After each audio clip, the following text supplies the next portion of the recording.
Pour faire du digital painting, est-ce qu'il vaut mieux travailler sur Photoshop avec une tablette graphique ou sur iPad avec le logiciel Procreate? C'est ce dont on va parler aujourd'hui. Avant ça, je te souhaite la bienvenue sur la chaîne. C'est un endroit où je te partage tout ce que tu as besoin de savoir pour ton activité d'illustrateur ou illustratrice professionnelle, donc tout ce qui est administratif, facturation, cession de droit, gestion d'un projet client ou comme c'est le cas aujourd'hui, matériel, logiciel, bref, tout ce qui peut être utile si tu es dans l'illustration à titre professionnel. Alors il y a pas mal de possibilités pour faire du digital painting, notamment il y a des logiciels comme Krita, comme Clip Studio Paint, il y en a vraiment pas mal. Donc aujourd'hui on va vraiment se concentrer sur les avantages et les inconvénients des deux façons les plus connues qui sont Photoshop et Procreate. Je vais commencer par Procreate qui s'utilise sur iPad. C'est un nouveau entre guillemets logiciel qui est apparu il y a quelques années et qui est devenu très à la mode. Il y a beaucoup de personnes qui l'utilisent aujourd'hui, c'est très intuitif, c'est très agréable aussi de dessiner sur Procreate. Et en plus de ça, c'est un logiciel qui coûte, en tout cas à l'heure où je tourne la vidéo,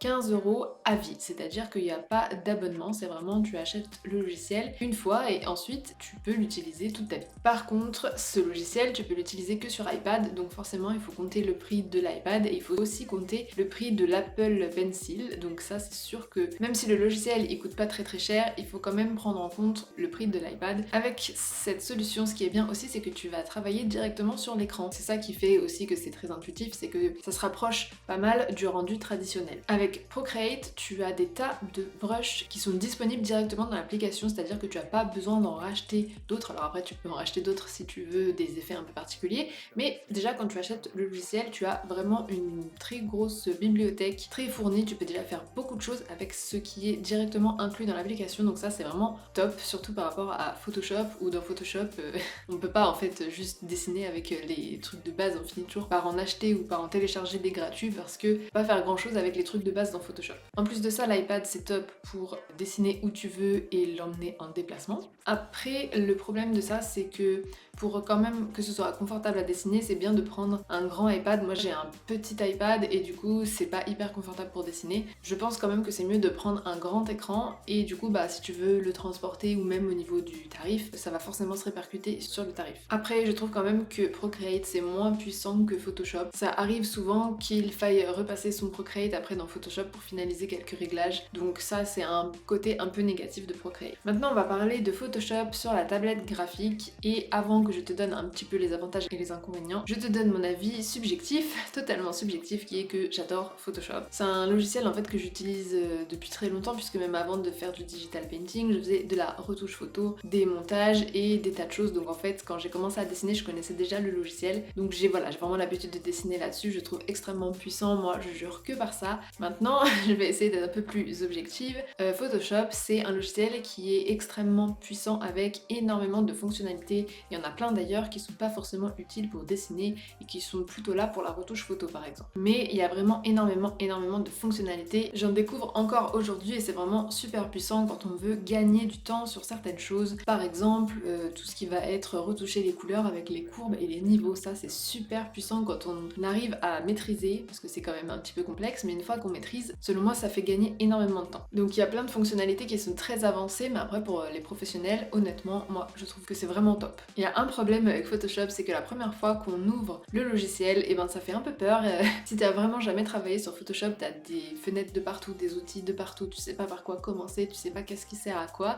Donc si tu veux travailler sur Photoshop, pour moi c'est indispensable de suivre une formation assez approfondie quand même. Il s'agit pas de dire voilà, le pinceau il est là, la couleur elle est là, les calques ça marche comme ça. C'est bien quand même de se renseigner sur tout ce que tu peux faire avec Photoshop parce que sinon tu risques de perdre du temps à faire des choses que tu pourrais optimiser autrement. Alors que sur Procreate c'est quand même un peu plus instinctif, même si dans tous les cas forcément il faut faire un tutoriel avant pour savoir comment ça fonctionne, mais sur Photoshop c'est un conseil, voilà, forme-toi un peu sur le logiciel, tu pourrais découvrir des pépites que tu trouverais pas forcément tout seul et qui pourraient vraiment te faciliter la vie dans tes digital painting. Le prix de Photoshop ça fonctionne fonctionne par abonnement, donc tu en as pour 20 à 30 euros, je sais plus exactement, ça change un peu de temps en temps et ça dépend aussi des divers abonnements que tu peux prendre, mais en tout cas, bah voilà, c'est un abonnement, tu es obligé de payer ça tous les mois. C'est pas comme avec Procreate où tu vas l'acheter une fois, c'est plus le cas, c'était le cas avant, c'est plus le cas maintenant, tu peux pas acheter le logiciel une fois et l'avoir à vie, tu le payes par abonnement, comme beaucoup de choses se font aujourd'hui. Et le prix de la tablette, et bien là tu as absolument tous les prix, tu peux avoir des tablettes entrée de gamme sans écran à 80, 100 euros, moins de 200 euros. Personnellement, moi j'ai pris direct une grande tablette avec un écran parce que je savais que j'allais pas juste essayer pour voir ce que c'est, je savais que je voulais vraiment m'investir là-dedans, donc j'ai pris tout de suite du bon matériel et donc là tu peux en avoir pour 300, 400, 500, 600 euros. Bon après il n'y a pas vraiment de limite, mais tu peux déjà avoir du très bon matériel dans ces prix-là. Ce que je te conseille aussi si tu travailles sur Photoshop, c'est d'avoir un bon ordinateur avec de la RAM. Moi j'ai fait pendant un petit moment Photoshop sur un ordinateur avec 4 Go de RAM et c'était clairement pas assez, donc mon ordi il ramait, enfin c'était vraiment pas confortable du tout. Au début ben voilà j'y arrivais et en fait plus mon ordi vieillissait, plus en fait je pouvais plus faire autre chose que utiliser Photoshop, donc je pouvais pas utiliser Photoshop et internet en même temps par exemple, et même à la fin je pouvais pas faire des choses trop compliquées sur Photoshop, je pouvais pas faire des fichiers trop lourds, ça ramait, enfin voilà. C'est quand même bien d'avoir un ordinateur avec de la RAM pour faire tourner Photoshop parce que c'est un gros logiciel qui demande beaucoup d'énergie et beaucoup de RAM. Alors qu'est-ce que je te recommande moi, donc tu sais que je suis pro Photoshop, mais quand même c'est pas, ça dépend des cas, donc avant que je te dise mon avis par rapport à ça, ce que je te propose de faire pour me soutenir gratuitement aujourd'hui, soutenir la chaîne, soutenir mon travail, c'est de me dire en commentaire sur quoi tu travailles. Est-ce que tu es plutôt sur Photoshop, est-ce que tu es plutôt sur Procreate, est-ce que tu es sur ni l'un ni l'autre, et dans ce cas qu'est-ce qui te fait le plus envie, qu'est-ce que tu as le plus envie d'essayer. Voilà, dis-moi tout ça dans les commentaires, ça permettra de faire vivre la chaîne. Alors ce que tu dois prendre en compte pour choisir entre ces deux solutions, c'est dans un premier temps ton budget, parce qu'il y a le logiciel, mais il y a aussi la tablette et éventuellement l'ordinateur. Sachant que dans l'iPad, il y a aussi l'Apple Pencil, il n'y a pas juste la tablette. Donc ça fait quand même pas mal de calculs à prendre en compte en fonction de ce que tu as déjà, de ce que tu vas devoir racheter, etc.